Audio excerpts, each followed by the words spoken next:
Sub register కార్యాలయాలు అవినీతి అక్రమాలకు కేర్ ఆఫ్ అడ్రస్ గా మారాయని పలు ఆరోపణలు వెల్లువెత్తుతున్నాయి. పనుల కోసం వెళితే రోజుల తరబడి తిప్పుకుంటున్నారని పలువురు వాపోతున్నారు.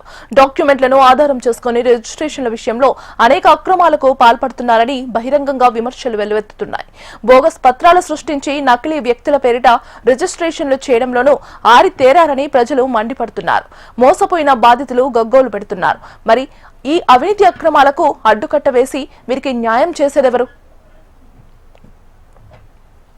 నిజామాబాద్ జిల్లా వ్యాప్తంగా అర్బన్, రూరల్, ఆర్మూర్, బోధన్, బింగల్ తదితర ప్రాంతాల్లో సబ్ రిజిస్టర్ కార్యాలయాలు అవినీతికి కేర్ ఆఫ్ అడ్రస్ గా నిలుస్తున్నాయని విమర్శలు వినిపిస్తున్నాయి. బోగస్ పత్రాలు సృష్టించి నకిలీ వ్యక్తుల పేరిట రిజిస్ట్రేషన్లు చేయడంలో అధికారులు ఆరితేరారట. ఉన్నది లేనట్లుగా, లేనిది ఉన్నట్లుగా డాక్యుమెంట్లు సృష్టించి స్థిరాస్తిపై హక్కులు ప్రసాదించడం ఈ శాఖకే చెల్లిందనే ఆరోపణలు ఉన్నాయి. నిజామాబాద్ అర్బన్, రూరల్ సబ్ రిజిస్టార్లకు బైపాస్ రోడ్లలోని భూములు కాసుల వర్షం కురుస్తున్నాయి. అక్రమ రిజిస్ట్రేషన్లను చేస్తూ అందిన కాడికి దండుకుంటున్నారని బాధితులు చెబుతున్నారు. నిజామాబాద్ జిల్లాలో ఈ రిజిస్ట్రేషన్ ఆఫీసులు అనేది అవినీతిమయంగా మారినాయి. ఈరోజు ఏజెంట్లతోటి కుమ్మక్కైపోయి వచ్చినటువంటి అక్కడ రిజిస్ట్రేషన్కి వచ్చినటువంటి కస్టమర్లని అనేక రకాల ఇబ్బంది పెడుతున్నారు. వాళ్ళు స్లాట్లు బుక్ చేసుకున్నా కానీ ఆ స్లాట్ల ప్రకారం రిజిస్ట్రేషన్ అవ్వట్లేదు. ఆ రిజిస్ట్రేషన్ అవ్వాలన్నా కానీ వాళ్ళు డబ్బులు డిమాండ్ చేస్తున్నారు. ఆ డబ్బులు డిమాండ్ చేసి సరిగా పని కూడా చేయట్లేదు. కాబట్టి దీనిపైన అసలు గవర్నమెంట్ వాళ్ళు ఎలాంటి యాక్షన్ తీసుకోకపోవడం వల్లనే ఇదంతా అవినీతి అనేది చాలా పెద్ద ఎత్తున జరుగుతుంది. రిజిస్ట్రేషన్ ఆఫీస్లోనే నిజామాబాద్ జిల్లాలో బోధన, ఆర్మూర్ కావచ్చు, ఇవన్నీ కూడా పబ్లిక్కి అనేక రకాలుగా ఇబ్బందులు పెట్టే విధంగా చేస్తున్నారు. ఇంకోటి ఏంటంటే అసలు వాళ్ళ డాక్యుమెంట్ కరెక్ట్ ఉన్నా లేకపోయినా రిజిస్ట్రేషన్ చేసే పద్ధతి కొనసాగుతున్నది. ఒకళ్ళ పేరు మీద ఉన్నటువంటి రిజిస్ట్రేషన్ వాళ్ళకి సంబంధం లేకుండా ఇంకోళ్ళ పేరు మీద మారుస్తున్నారు. కాబట్టి ఇవన్నీ కూడా రిజిస్ట్రేషన్ ఆఫీస్లో రిజిస్ట్రేషన్ అధికారులు డబ్బులు తీసుకొని వాళ్ళ ఇష్టారీతిన రిజిస్ట్రేషన్ చేసే పరిస్థితి కనబడుతుంది. డబ్బులు డిమాండ్ చేసి డబ్బులు ఇవ్వకపోతే వాళ్ళ ఎవరైతే జెన్యున్గా ఉన్నటువంటి వాళ్ళు ఉన్నారో ఆ పర్సన్ రిజిస్ట్రేషన్ కూడా ఆపేస్తున్నారు. ఆ ఏజెంట్లు ఎవరైతే ఉన్నారో ఏజెంట్ల ద్వారా కుమ్మక్క అయిపోయి ఏజెంట్లు ఏ విధంగా చెప్తే ఆ విధంగా అవి తప్పులున్నా సరే దాన్ని వాళ్ళకు అనుకూలంగానే ఎవరికైతే కావాలనుకుంటున్నారో ఏజెంట్లు చెప్పిన వాళ్ళ పేరు మీద మార్చాలంటే మారుస్తున్నారు. ఈ రకంగా అనేది నిజామాబాద్ జిల్లాలో రిజిస్ట్రేషన్ ఆఫీసులలో పెద్ద ఎత్తున అవినీతి జరుగుతుంది.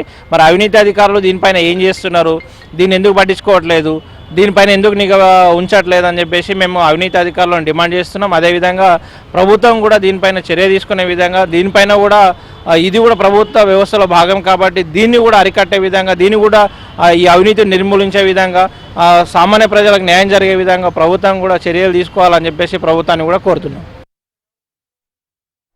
వక్ర మార్గంలో నడిచే రిజిస్టార్లను రియల్ ఎస్టేట్ వ్యాపారులు మచ్చిక చేసుకుని కోట్లు విలువ చేసే భూములకు బోగస్ పత్రాలు సృష్టించి నకిలీ వ్యక్తుల పేరు మార్పిడి చేయించుకుంటున్నారు. లేని నకిలీ రికార్డులను రూపొందించి రిజిస్ట్రేషన్లు చేస్తున్నారు. నెలల వ్యవధిలోనే చేతులు మారినట్లుగా చూపించి ఆక్రమిత భూములను సక్రమం దిశగా నమ్మించే ప్రయత్నం చేస్తున్నారు. ఈ భూముల వ్యవహారంలో అధికార పార్టీలోని కీలక నేతల పాత్ర కూడా ఉన్నట్లుగా తెలుస్తోంది. నిజామాబాద్ బైపాస్ రోడ్డు చుట్టుపక్కల భూములను టార్గెట్ గా చేసుకుని అక్రమ రిజిస్ట్రేషన్ జరుగుతున్న పరిస్థితి నెలకొంది.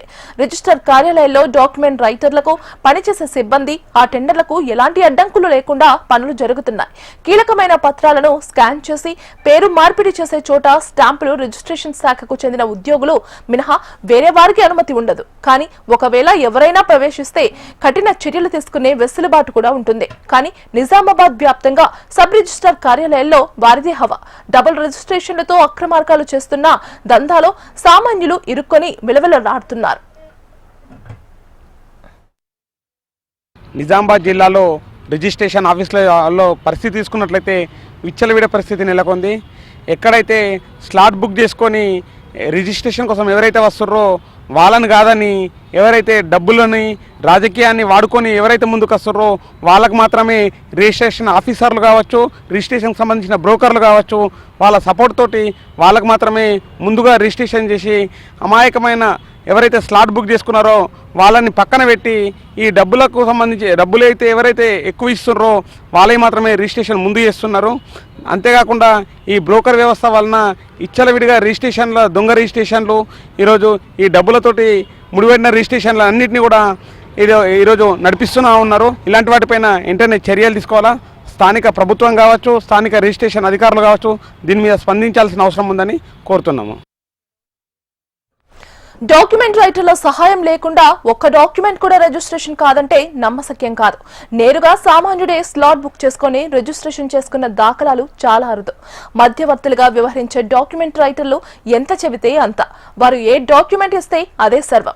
అందులో ఏముంది, ఎలాంటి అంశాలు పొందుపరిచారు, అమ్మేవారు కొనేవారు నిజమేనా అన్న వాస్తవాలను సబ్ రిజిస్ట్రార్ కార్యాలయంలో చెక్ చేసుకోవడం అన్నది డొల్లాగా మారింది. గతంలో జరిగిన అక్రమ రిజిస్ట్రేషన్ల విషయంలోనూ ఉన్నతాధికారులు విచారణను తూతూ మంత్రంగా నిర్వహించి సమస్యలను దాటివేశారని ఆరోపణలు కూడా లేకపోలేదు. ఈ రిజిస్ట్రేషన్ ఆఫీస్లో చాలా అన్యాయాలు జరుగుతున్నాయి. బడుగు బలిగిన పేద కుటుంబాలకు కూడా రిజిస్ట్రేషన్ చేసుకుందామన్నా కూడా రిజిస్ట్రేషన్లు చేయడం లేదు. ఈ మిడిల్లో బ్రోకర్లు వాళ్ళు ఏం చేస్తున్నారంటే కేవలం ఎవరైతే డబ్బులు ఇచ్చి ఎక్కువ డబ్బులు ఎవరైతే ఇస్తున్నారో కేవలం వాళ్ళే మాత్రమే రిజిస్ట్రేషన్లు అవుతున్నాయి. అదేవిధంగా ఎవరైతే డబ్బులు లేని వాళ్ళు ఒక్కసారి కూడా పేపర్లని కరెక్ట్ ఉన్నప్పటికి కూడా వాటి రిజిస్ట్రేషన్లు ఆపేసి ఎవరైతే ఎక్కువ డబ్బులు ఇస్తారో కేవలం వాళ్ళే మాత్రం రిజిస్ట్రేషన్లు అవుతున్నాయి. కాబట్టి దీని మీద ప్రభుత్వం కావచ్చు వెంటనే స్పందించేసి వెంటనే అందరికీ కరెక్ట్గానే అందరూ ఎవరు డబ్బులు ఇచ్చినా ఇవ్వకపోయినా కూడా అందరికీ రిజిస్ట్రేషన్లు అవ్వాలని చెప్పి ప్రజలు అనుకుంటారు. సో దీనికి వెంటనే న్యాయం చేయాలా. ఈ బ్రోకర్ దందలను కూడా మిడిల్లో నుంచి తీసేసి డైరెక్ట్ రిజిస్ట్రేషన్ ఆఫీస్లోనే పెట్టుకోవాలని చెప్పి రిజిస్ట్రేషన్లు చేయాలని చెప్పి కోరుతున్నాం.